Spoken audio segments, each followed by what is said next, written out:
Hola, mi nombre es Ismael Rincón, estudiante de la Universidad Nacional Experimental Politécnica de la Fuerza Armada Nacional, cursante de la carrera de Ingeniería de Sistemas del ciclo básico de Ingeniería. El siguiente video corresponde a la materia de Física 2 del profesor Rexon Gómez de la sección 1M. A continuación, estaré explicando cómo hallar los diferentes tipos de circuitos que se hallan dentro de mi proyecto, el cual fue el plano de una casa. Como podemos observar, este es el plano de la casa del cual se realizó dicho proyecto. Aquí podemos observar el jardín, la sala, cuarto principal, cuarto número 2 y el baño. Dentro del jardín podemos hallar la serie, dentro de la sala, lado paralelo, dentro del cuarto número 2 y el baño podemos hallar las mallas. Bien, como podemos hablar, las series son los diferentes tipos de conexiones que están seguidas unos de otros. Allí podemos encontrar la resistencia 1, resistencia 2 y resistencia 3, voltaje 1, voltaje 2 y voltaje 3.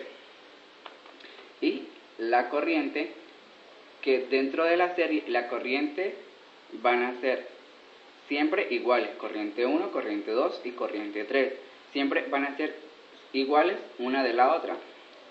Para hallar el voltaje, por la ley de Ohm, va a ser voltaje igual a I por R.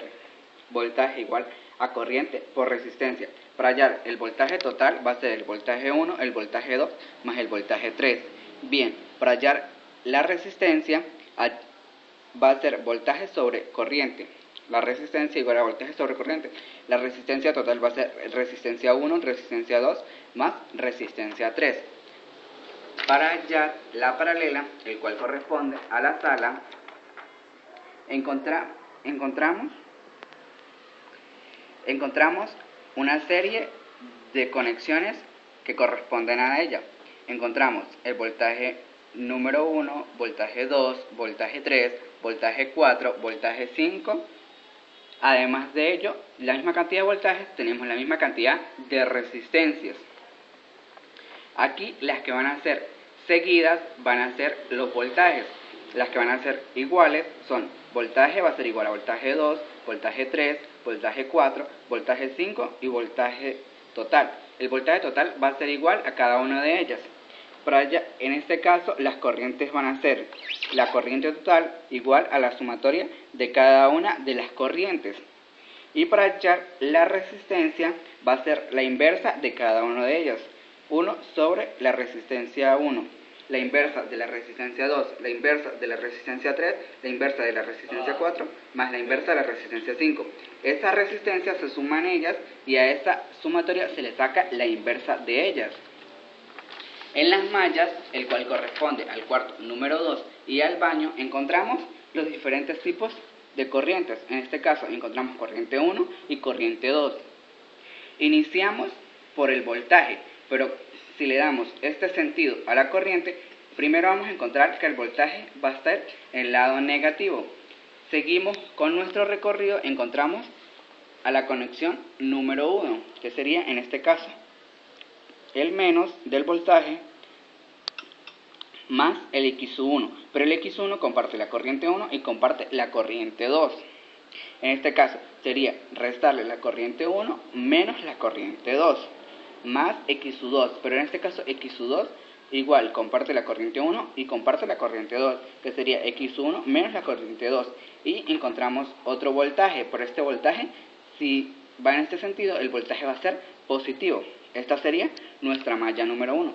Para la malla número 2 agarramos el mismo sentido de la malla número 2 y encontramos primero el voltaje negativo, menos voltaje 2. Si seguimos subiendo, encontramos X2, que sería la conexión número 2. Pero en este caso, X2 le vamos a restar la corriente 2 menos la corriente 1. Corriente 2 menos la corriente 1.